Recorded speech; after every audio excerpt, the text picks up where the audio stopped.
Uploading a test to Examsoft. The fastest way is to do a upload from Examview, since most of us are already creating tests on Examview, so we will do that. First, we will import.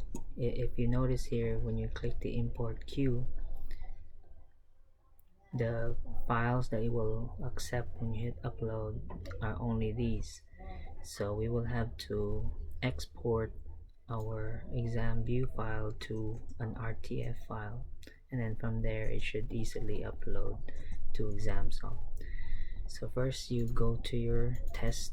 So let's say this is the test that you want to upload. So we go to file, export. This time choose RTF, rich text format,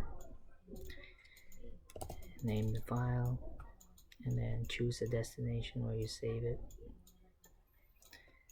and go to the folder where you saved it. So it's right here. That's the test I'm gonna upload. So go back to Examsoft. You can either drag and drop that, but you can also just choose files, go to the folder, and here's the RTF file that I created. It shouldn't take too long, just a few seconds, approximately. Yeah, that didn't take 3 seconds at all. So now it's ready for review.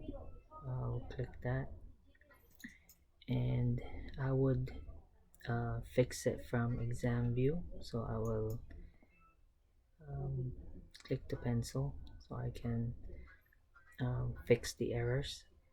So the whatever this is, these are just the instructions that it wasn't able to recognize as instructions, so it uploaded it as a test question, so we will simply delete that. Now I know I have 50 questions here.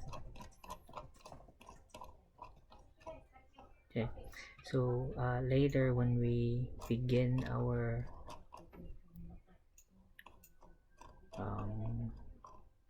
mapping, because we will have to eventually do this, what we'll need to do is to create categories for our test questions, as well as fix our question titles.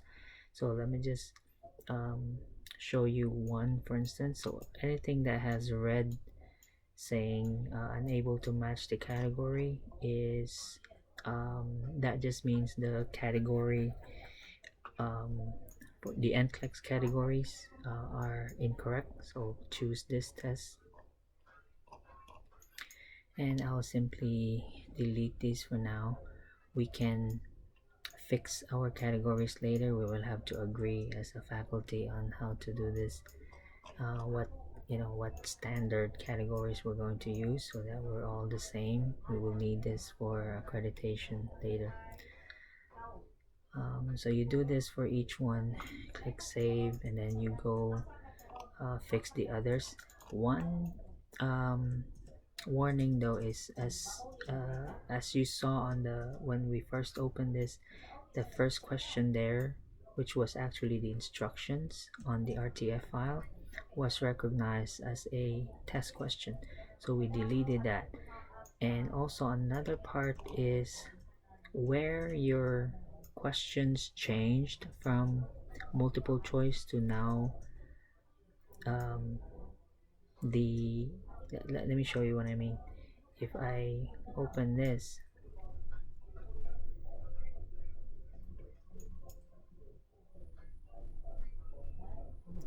the test instructions, like this part for instance, was going to be recognized as a test question, so you need to delete that. Somewhere here around where your test type changed from multiple choice to now multiple response. So here's another instruction here. So you know that in number 40, you most likely will find this in the last choice, because when it uploads the file, since this thing was not removed, it will be recognized as part of this choice. So I'll have to go to number 40 on my test, and you see here the instructions are copied, so I have to fix that, because otherwise your students will see that and might um, get confused why it's there. So save any changes that you make to any questions so you don't miss them, and as well as the last part also, as you can see on the same file, also where the last question ended, number 50. So it will most likely copy this again as part of letter E. So as you go here, if you check number 50, sure enough it did copy it again, so just don't forget to correct those. And again, all the categories here must be fixed. You can do that later, or you can leave that and it will still post whether you correct those or not, but eventually you're gonna have to anyway. One last thing is, even though it recognizes the multiple choice, multiple selects for all your select all and apply questions, you do need to click a button right here to allow unlimited sections. Don't forget to click this box here, this option, for all your select all and apply questions, and don't forget to save. So I'm gonna have to do that for each one. I know I have on my test, my select alls started at number 41, so I'll have to make sure from 41 down that I check this option right here, allow unlimited selections, so that based on our experience, students get an error wherein the test won't let them, the Examplify app won't let them choose multiple answers if that checkbox is not clicked. And let's say I'm done fixing all my categories and all the select all that applies. Save, and then I can now import. So this will be imported either as a question bank, or if you want to be this to be your actual test, then it will be you'll create a new assessment. But if you're just creating it as a test bank, then it will save as a test bank. It'll just grow, it'll keep adding to that test bank. It will ask you though to create a name for that test bank, but for this purpose I'm only uploading this as my assessment. So this is my exam 1, so I'll hit create new assessment, and it will ask you to name that test. So that's what I'll name it. And each test is always a quiz, so that's the only option you should select. Don't say exam or assessment, just hit quiz and hit create.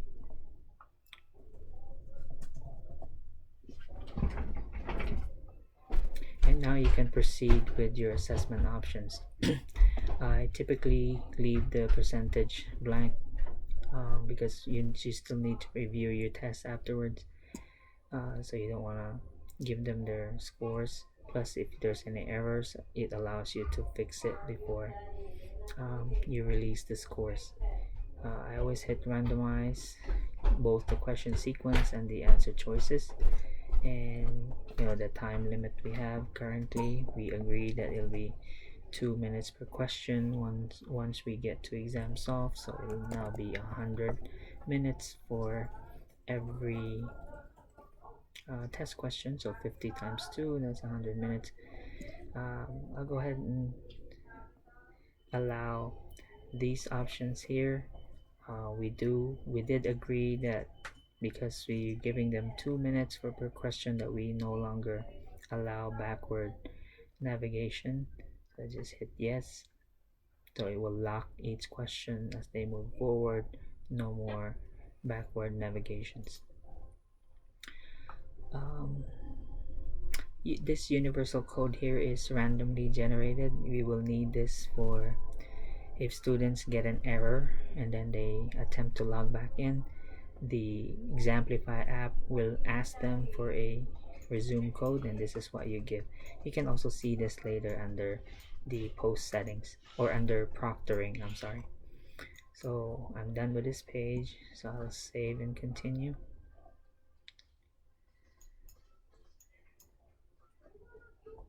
So my test questions are already here. I don't want to fix them right now, so I'll just go ahead and save continue.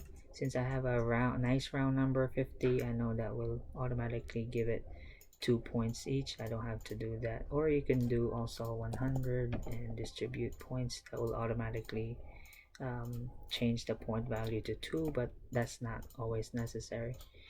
So save and continue. I always pick a randomly generated password. I don't want students guessing it. So this is the most secure. Remember that no matter what date we put here, if they get the password, they can access the test. So I'll select students. So I'm going to assign this to everybody. So I'll just click this plus sign on next to the last name, and it will choose everybody. So it will choose all 37 students that are in this class. Hit save. Again, for the schedule date, this is more like a deadline rather than a starting date and time. But I'll go ahead and set that for my deadline. So my test is scheduled to be given 1, 2, 3. Okay, my test is on week February 5th. So I can choose to let them download this ahead. So I'll just pick 24 hours before. So, or maybe even a week before. It doesn't really matter because they don't have the password, so they can download it, but they'll never be able to access it. So I'll choose February 4th. It defaults to 10 a.m. I'll just leave it like that. They can start downloading it there. I mean right here. So they can start downloading it on the day before. My time though is in the evening, so I'll put this as 6 p.m. which is my class. I'll set the download and about the same time or maybe a minute later.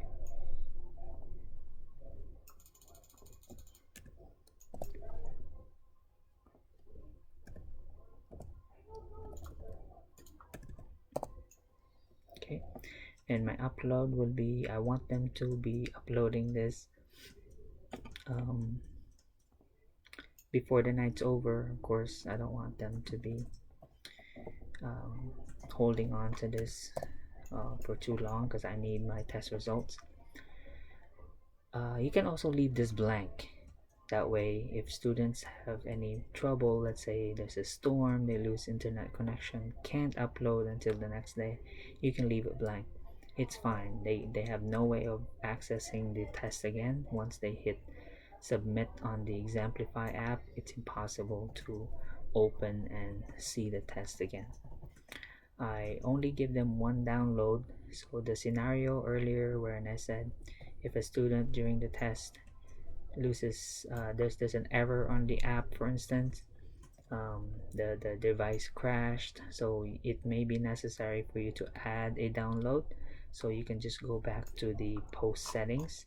Like here, this tab here is accessible anytime, so during the test you can go back there and then just choose the student that has the problem and then just give them an extra download. Okay, remember the part right here on the this is where you do it. So student has a problem, the device crashed, they can't get in. they need to download it again on another device, for instance, whatever the case is. So you just go here and choose the student, and you can give them an extra download.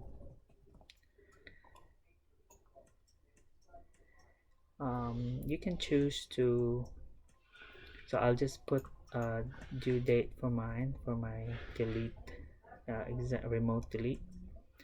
So I'll put it at 10 p.m.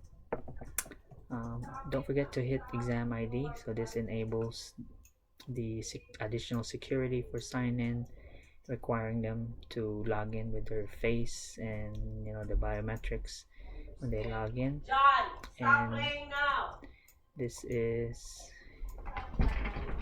about done. You know that your test is good because the finalize button lights up.